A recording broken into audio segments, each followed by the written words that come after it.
The lowest point in jail when I saw my daughter for the first time behind a screen because I was on closed visits, and I just got sentenced to 11 years. Our sponsors, for the perspective, Fireway Pizza are offering you guys 20% off using our discount code AD20. Use it today, man. Save money, be patterned. We got you. AD20, Fireway Pizza.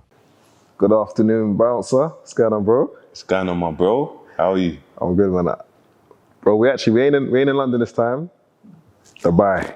We're in DXB, man. DXB. Come on. We was having a little joke and was like saying that bouncer was like, oh, should I turn off the AC? I was like, bro, you're proper, you love proper content, yeah. You know about everything now, the sounds, the lighting. Yeah, man. man. My cameraman, he lives with me, so he's taught me a lot. Yeah. You know what I mean? Big up Z, your boy. Shout out to Z. Bro, you're doing a lot of content now. Yeah, right? yeah. What's the thinking behind the content you're doing? I see you doing. It's almost like daily posts. Like, what's the rationale behind that for you? I felt like for the past 6 years, 5.5 years, I focused on everyone's content. I put everyone's branding before mine, but I was lucky to always do documentaries, speak about marketing, so it built up my personal brand, which I noticed a lot of people's doing that now, but I done it from back then. But I thought now it's time to just focus on myself, what I enjoy. And I enjoy making content. So I've just been tweaking a few things to see what is my lane, which is my lane, what's my lane. So yeah. Bro, I want to talk about a couple of things, yeah. And I'm going to figure out how to frame it. But ever since I met you, and I think I had a post the other day where it's like, bro, the amount of things that Bouncer has set up, the drinks, the box, what's it? On Sundays as well, was it? Sunday smoke. Bro, can we run through all the things, if you can remember off the top of your head, that you've either set up, been a part of, like companies, like just, it's a lot, bro. Like, it's a lot.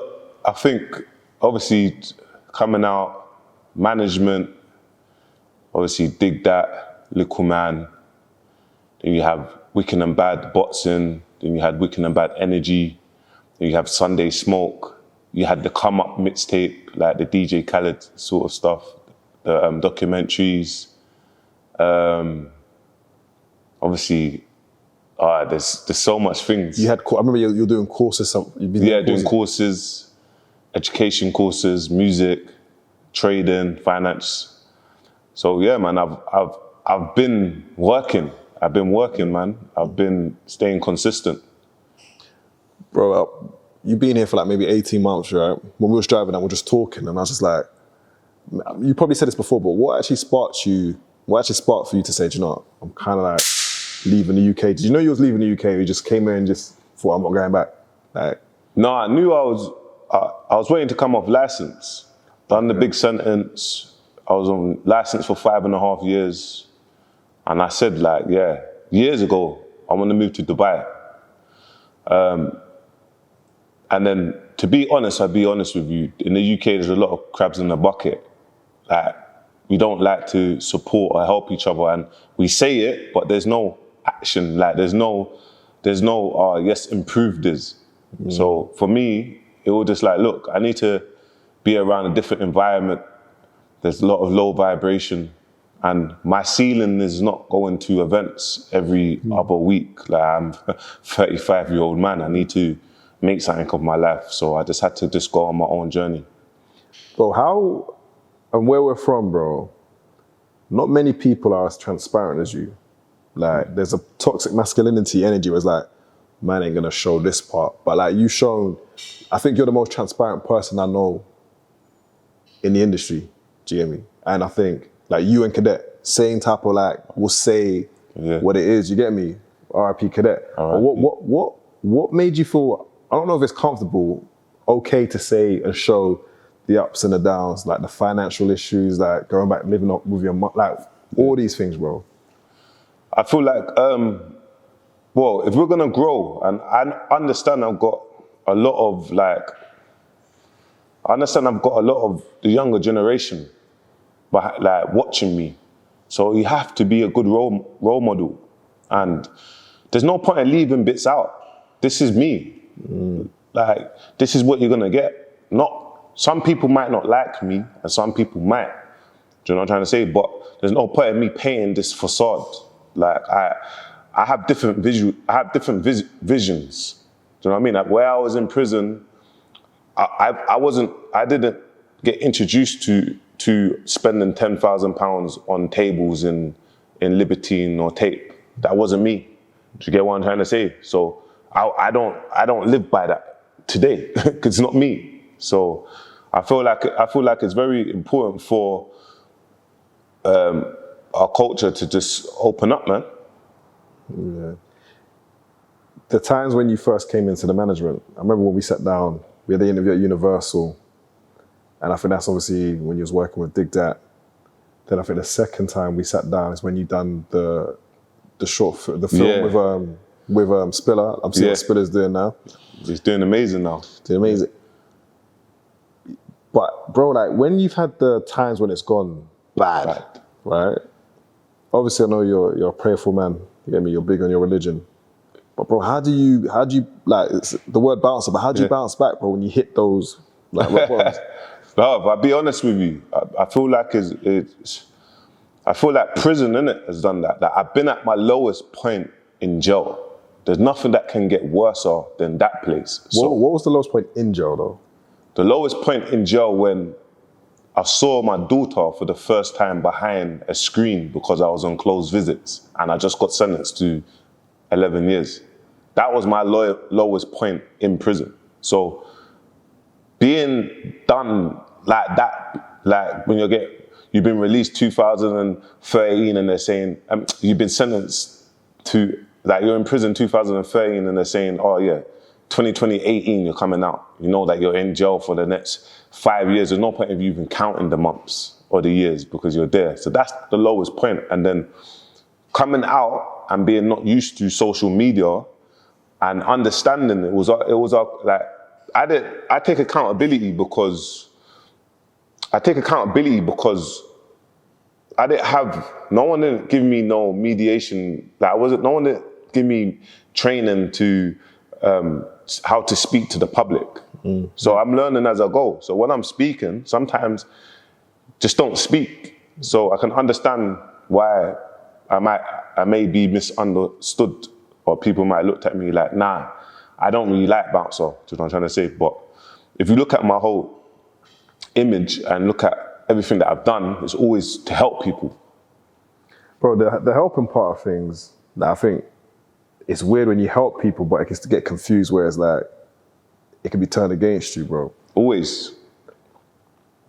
Why stay a given person when that's been part of your experiences? Because, listen, my purpose is for the hereafter. Bro, I'm a Muslim, yeah? So I believe that, listen, in this life, whatever God provides, like, I'm very grateful, but it's not gonna stop me from helping people. Whoever chooses to burn me on that, whoever chooses to burn me during my journey, more fool you. And look, I'm gonna call a spade a spade. A lot of people that has burnt me, they're not in great positions now, and I'm not happy about that because I didn't get to complete my job. Does Bouncer get credit for all the things that you've done, like little assists, like bro, you've done a lot more than people know, and not everything that you've done will we talk about, but there's things you've done or moves you've made, bro, that I didn't even know, bro. Yeah. And I was like, that part of the story gets left out in the glory of others. Yeah. Of course, because look, I get credit from our culture. So the up and coming, I don't knock that. Like, everyone knows that I'm good at what I can do. Like, I'm good at business. Now, I'm a threat. So I do understand that when it comes to the massives, the execs. So there's no way that they're not gonna write about me. It's not happening. Just not happening. They know that there will be a lot of changes. So I do understand that, but I don't know, me making a return back to music is it's made me determined to make change within my infrastructure. like the up and coming, not the culture, like the industry. I'm not a part of the industry. I'm trying to build I'm building the up and coming. Bro, so what sparked you coming back? Because I remember, who was out here? Someone was saying to me, maybe it was Addicts. I don't know. There's a time I was in Manchester, I think, and he was like saying, bounce and maybe come back to music. If it's not Addicts, like, It is, it was Addicts, cool. Addicts, yeah. So when he told me, I was thinking, bounce ain't coming back to music. But I think, and I was like, this was about a year and a half, probably when you first came out here, or whatever. I can't remember when he said it to me. But what made you want to come back to music, though? What were you seeing not that it needs you, but I should come back? Well, when I left the music scene, music was popping. People was coming through great. When it comes to managers, I done a good job in terms of inspired a lot of other managers to amazing job. manage artists. And I feel making my return, looking at the scene, looking what people are going through, looking at the artists don't even understand the business side of music. I thought, you know what? No disrespect, but all the riffraff's gone. Like all the riffraff's gone. Now I can jump in and really focus on artist development, and I can show artist development. Mm-hmm. So, but I just thought I'm gonna do things a little bit different. So, i.e., like, not speak about the people who I'm working with.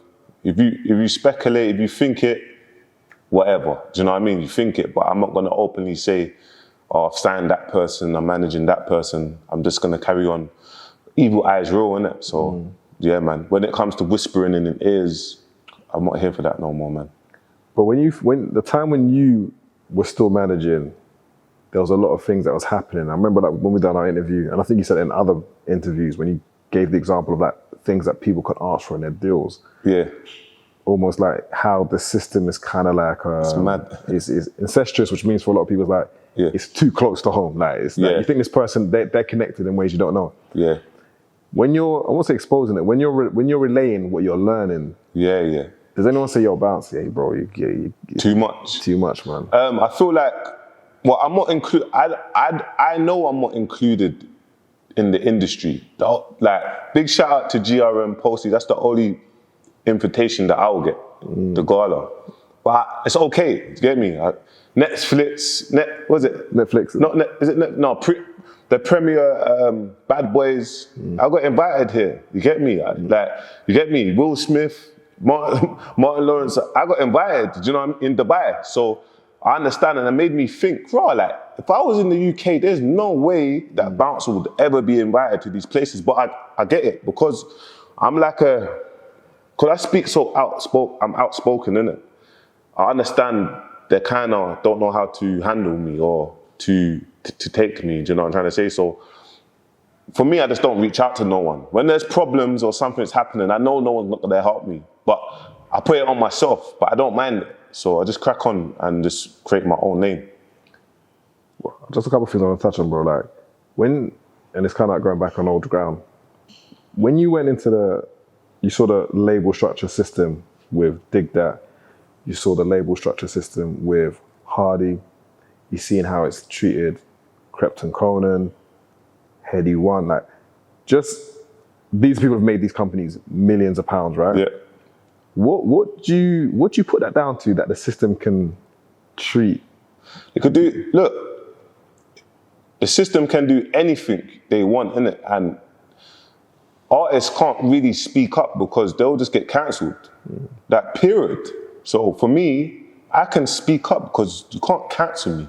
You don't invite me to places anywhere. I don't ask for no playlist uploads. We just keep on working and get added to the playlist when the song's doing good streams, because if you don't add the song to the playlist, then you're not gonna make Spotify more money because we're doing numbers. But like, just listening to things. Big shout out to Krypton Conan. They don't speak about obviously what happened to them, but do you know what I'm trying to say? They ain't been paid. Hardy Caprio, where is he? He hasn't been paid. There's loads of things that's happening. Dig That was fortunate to have me to structure his deal. So the 2 projects he's in, he's out, he can crack on and do what he needs to do. But like even Heady One, he mentioned it in his thoughts in the Cullinan with Posty, saying that when he was coming up to the end, of his album, they started moving funny. And it's like, come on, man, like, bro, we are our culture. Keep our money inside our culture. We, like, let us own market share. These people are owning us, and they're not letting us go. They don't want to release us. So I know what you're saying is people say chill. I just say it how it is, man. I just see what's happening, and it's something that I don't want to be around, or the artists that I'm developing, the artists that I do sign. Do you know what I mean? The people that I got behind me in terms of investment, hedge funds. There's no like, it's different money. Do you know what I mean? It's not that system, that slavery signage. Bro, for context, yeah, Hardy's situation, because when Hardy was going through, near the tail end, you was working with him. Yeah. So before he went public with it, you was aware of what was happening, right? Yeah, I was aware. I was there. I was aware of what was happening. How does it get brought to your attention? What's going on? Like how did that all come about? But to see my brethren depressed, the guy's a musician. Why is he going through so much stress? Got, like, do you know what I mean? Like, he's got other people that he's put his trust into, and that's meant to be quoting, half managing him, but working for the labels, just doing some mad stuff. And he can't even really speak out. That's what you call madness for me. So, yeah, man.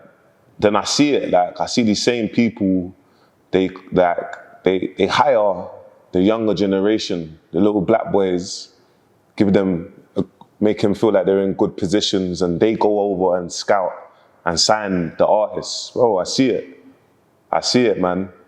So, but I understand Bouncer, like, there's gonna be a time they might make a story against you, bro. That might come. You might get too big and get me. Do you know what I mean? So I do understand, like, be careful with the stuff that you do say, but just on that note, it's just like, I kind of just want our culture just to make money.